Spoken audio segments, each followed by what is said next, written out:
Photojournalist Lynsey Addario points her camera at the most dangerous places in the world to expose the cruelties of war, poverty, and disease. For me, it is a calling. It is about doing something that I believe in, doing something that I believe will enlighten people or educate them. The Pulitzer Prize-winning photographer has risked her life repeatedly on the front lines, from the invasion of Iraq to the uprising in Libya. Addario pays special attention to women's issues in conflict zones, her gender giving her access denied to her male colleagues.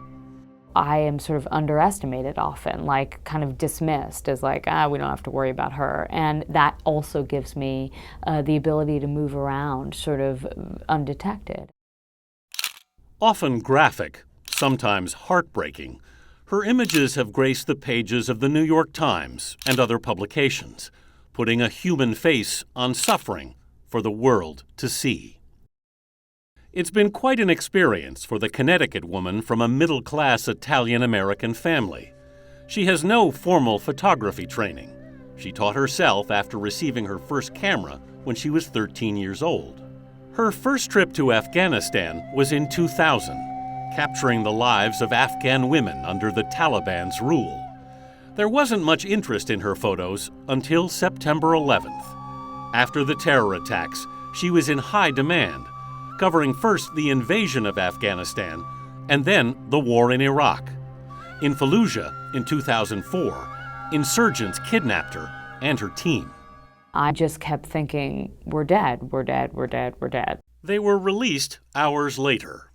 During the Afghan War, Addario went on a 2-month-long embed with U.S. soldiers.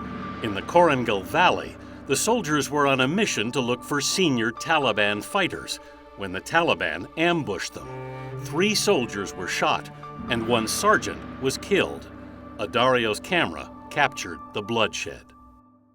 It was incredibly emotional, and seeing these young guys crying for their best friend, carrying his body, was really the first time I felt so close to the war and what it meant to be there and to be part of it.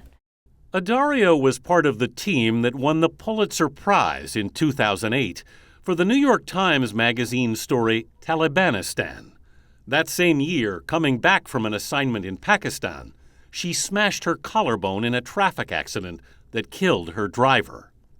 She recovered from that close call, but 3 years later in Libya, Addario found herself in even greater danger when soldiers loyal to Gaddafi kidnapped her and 3 other journalists. We were beaten repeatedly, punched in the face. The men were smashed on the back of the heads with gun butts. For me as a woman, I was groped repeatedly, over and over by basically every man we came in contact with. The journalists were released 6 days later. Addario used her renewed lease on life to make good on a promise to her husband to have a child. In her book, It's What I Do, A Photographer's Life of Love and War, Addario talks candidly about her concerns about being a mother while following her very dangerous passion.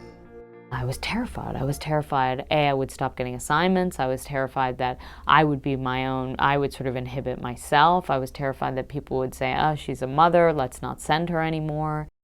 Addario continued her assignments, acutely aware of the life growing inside her as she photographed women and children dying of malnutrition in Africa. It was just very hard to photograph children dying while I was pregnant, while my unborn son, was kicking inside of me, because it felt really unfair. It felt like, this is one of the cruel realities of life and being born in one place versus another. Her choice to continue working during her pregnancy was met with criticism after she wrote about it in the New York Times, but Addario stands behind her decision. They should worry about the women who live there who are pregnant all the time and the conditions those women are giving birth in. Addario's also spent a considerable amount of time covering the crisis in Darfur. Her camera bears witness as villages burn and refugees wait for humanitarian aid. She returns again and again because she feels her work there is making the biggest impact. Now the mother of a 3-year-old, Addario has found a balance between her professional and personal lives. She still travels all over the world on assignment, not as often, and not usually to the front. But she continues to tell stories through her lens to show people what's really happening in the dark corners of the world. I do feel like I need to be there, and I do feel like I have these tools to cover war, and there aren't that many people who can and who have that experience.